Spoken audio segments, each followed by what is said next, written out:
Hey, good morning. I had a text today from a very dear friend of mine, and the text was involving that her 15-year-old daughter was pregnant. And she had asked me to pray with her, and she also had asked me what I thought. And I went on to console her in this way. I told her, I said, "You're a woman of biblical principles. Being that, let's go to a story in the Bible regarding a great king, King David. King David and Bathsheba. Now this story involves, the infidelity. It involves sexual promiscuity. It also involves in what I would consider conspiracy to commit murder. And actually it was, because those of you that know the story of David and Bathsheba, you'll find out what happened was David slept with Bathsheba, who was married to one of King David's warriors, a man who fought for David's country. Well, when he had found out that Bathsheba was pregnant after the infidelity, what did he do? He summons the great warrior back from the fight in hopes that he will sleep with Bathsheba. Well, he didn't. So what did David do? This is where I think the conspiracy comes into play. He sends them to the front lines, to where the fiercest fighting is, knowing he would probably die. And then once he would die, he would then be with Bathsheba. And in fact, that's how the story goes.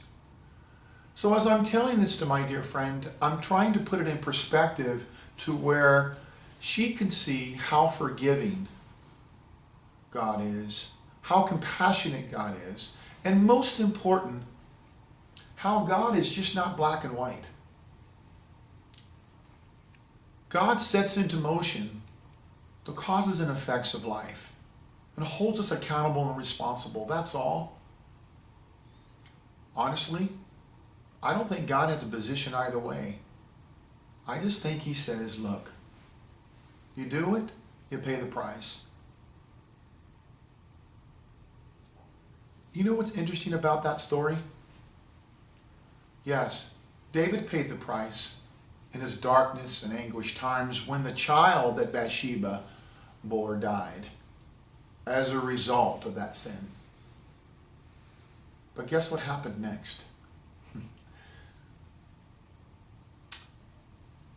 David lay with her after her husband was killed, became pregnant, and guess what?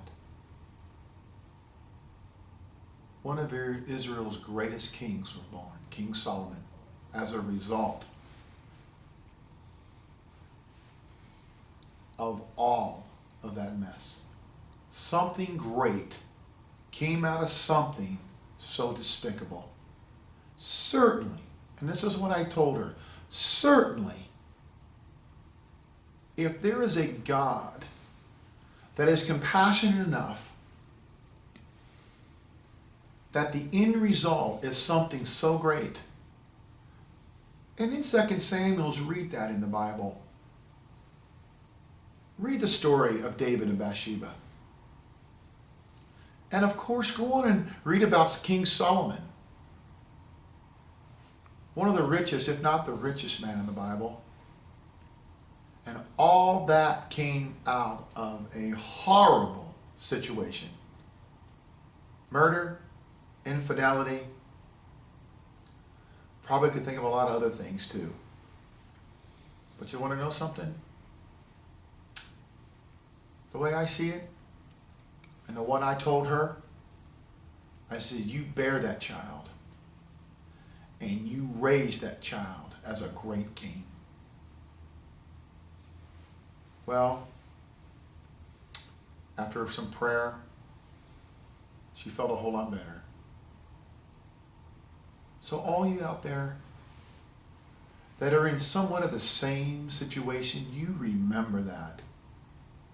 You go to that story and you embrace that story.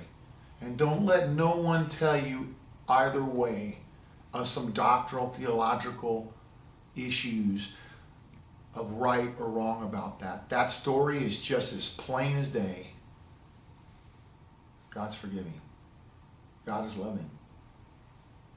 And he can turn any given situations around, any given situation,